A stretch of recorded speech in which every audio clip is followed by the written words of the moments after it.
so where do we start? So always starting the develop module, what you'd want to do is certainly you want to make sure that there's no natural vignettes. So if you love a vignette, do not add one yet, because that will make stitching your images together very obvious that you've got 4 vignetted photos or however many photos you stitch together. So always avoid that. If you know you use a camera that vignettes at a certain aperture, like sometimes down at f2.8 or 1.8, you know, for certain lenses, then avoid shooting at those apertures. Normally that you probably be doing, I mean, I can't be sure what you're doing panoramas of, but I imagine you'll probably be shooting f8 and above. This is certainly where I've shot. I mean, just to let you know, if we jump over to library, I shot here at 24mm, so I was right down the bottom end of the camera, of the lens. It was 100th of a second, f9, and it was ISO 250. It was a lovely sunny day, as you can see. We've got this lovely rainbow, and I managed to get 4 horizontal images. Now, what I'm going to do is edit one photo, and I'm going to apply all the changes to every single one, so they're all balanced. So let's go over to develop, and let's start work on these images. So first of all, I'm going to drop down my highlights because I want to see a little bit of detail in the sky, which is the main reason I wanted to do this. I've selected these particular set of images. Now what I'm going to do, I'm just going to hold Alt, and I'm going to drag my white point to the right until I can see a few pixels start to appear. Now the reason we do this is just because we want to get some 100% white in our picture, but if we do it all the way, it's a bit much because there is too much 100% white. So we just want a few pixels to appear, and then we'll do exactly the same on the blacks. Drag it left until we can see a few darker areas start to crop up. In fact, let's just go just so we can start to see them emerging. That'll be fine. Right, so now I'm going to go into the clarity. Now, as you can see, this picture, this waterfall in Gullfoss in Iceland, if you ever get the chance, is magnificent. It really is a phenomenal, jaw-dropping piece of scenery to have a look at. Now, what I want to do is enhance the clarity just to show how much there is to look at in this picture. There's so many focal points. And also what I want to do is enhance the vibrance. And what I'm going to do, my little trademark, is just to drop the saturation a little bit.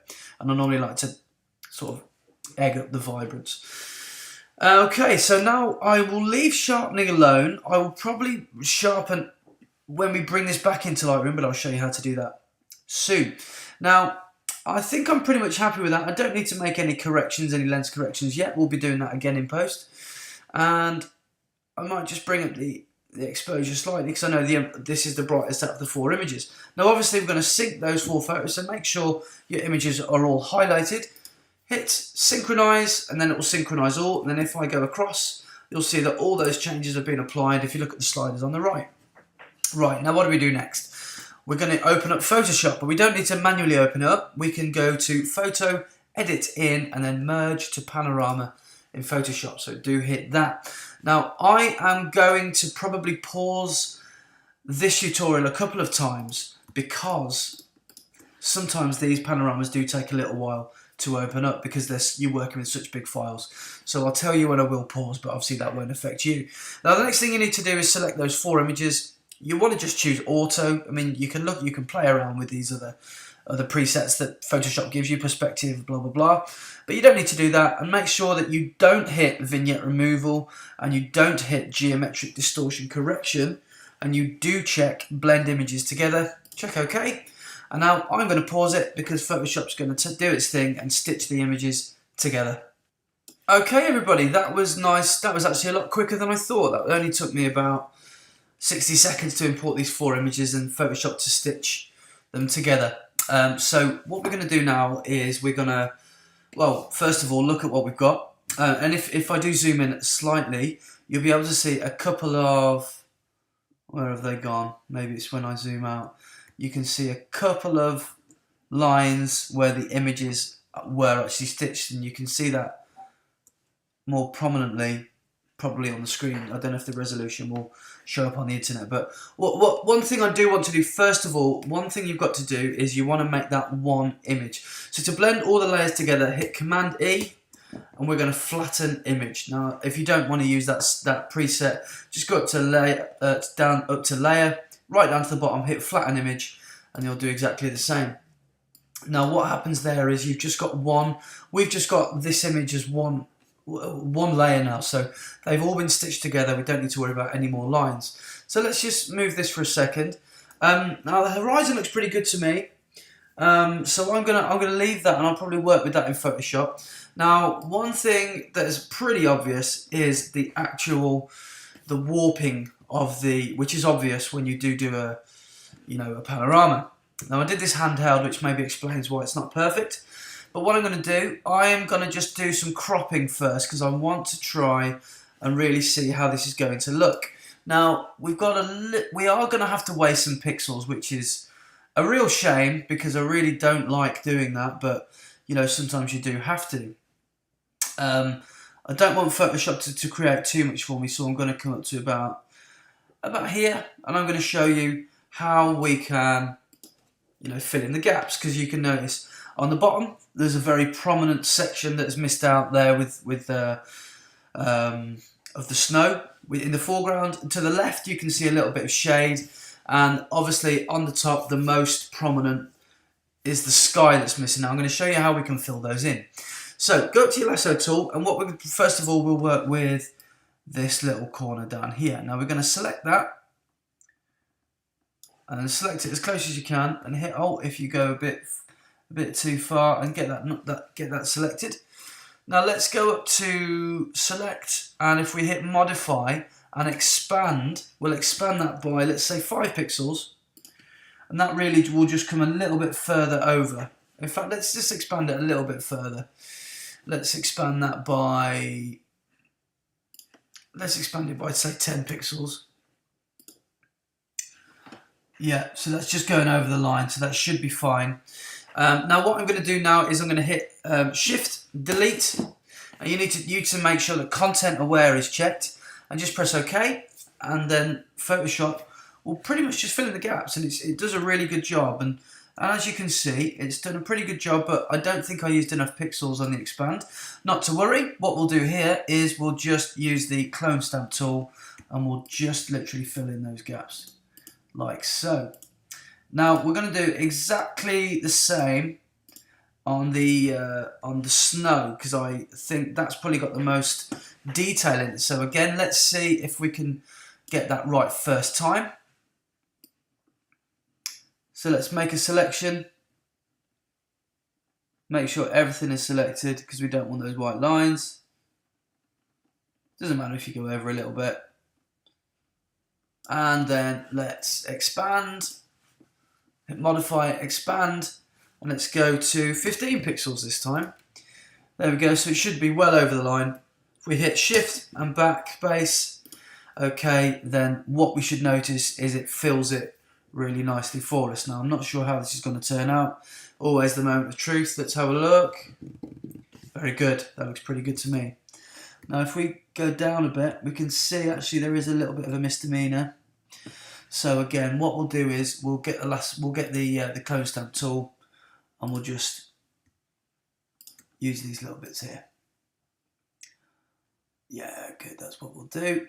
So we'll literally just clone away those not very nice bits there. So that looks really good. Yeah, that looks really good. Okay, then moving up north to the sky. Exactly the same. I'm going to fill in this area. Magic. So there we go. We have a panorama, which is great news. Now I can see a little bit of inconsistency with the sky. So what I'm going to do is I'm just going to clone stamp that, and we'll just get rid of that little bit of harshness there. That's fine. We'll have.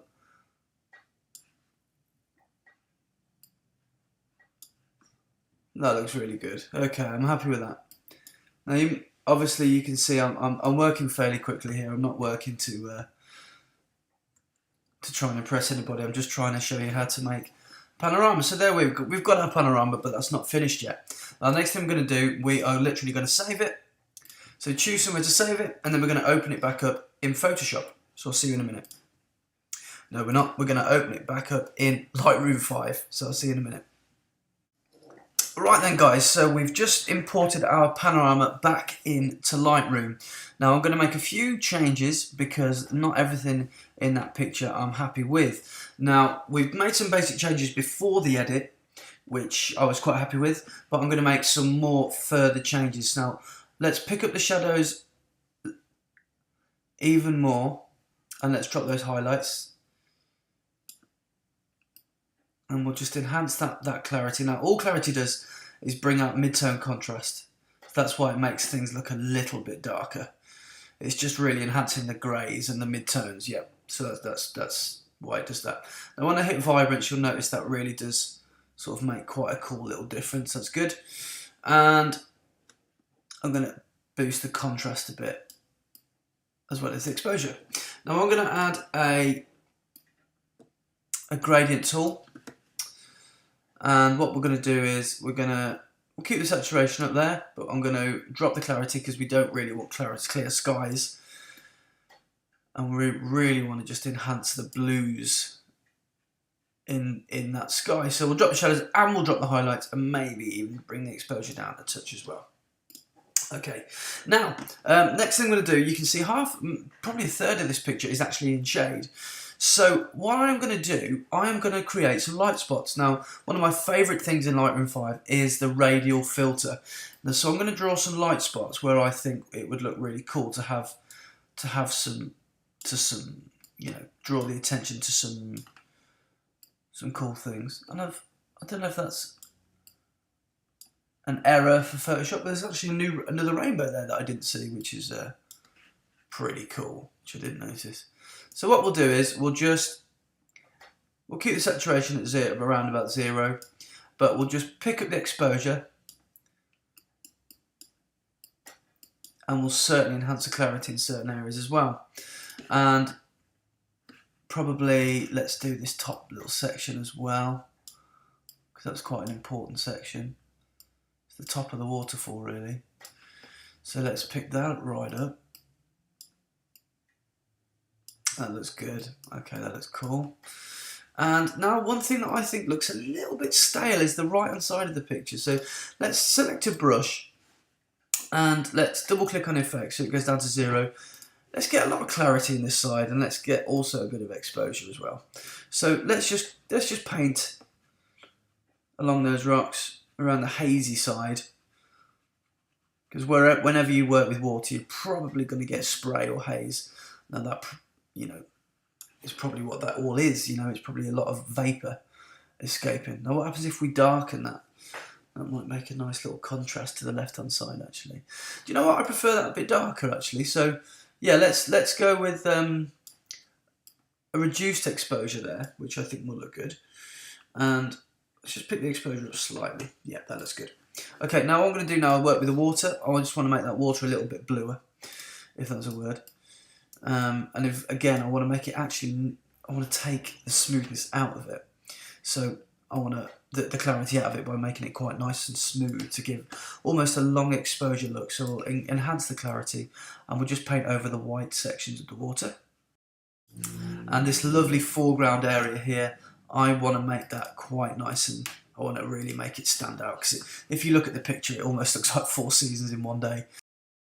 Then we'll just add a little bit of clarity on the left hand side with those bushes, because I quite like those as well, but then we'll be nearly done, because I think that looks pretty good. Now I think it's really important, guys, when you're shooting panorama, that you do this edit. Now once you've done it in Photoshop, of course you can continue to edit in Photoshop, you know, there's no reason why you can't, but I really think that you need to bring it back into Lightroom just to develop that picture a little bit further.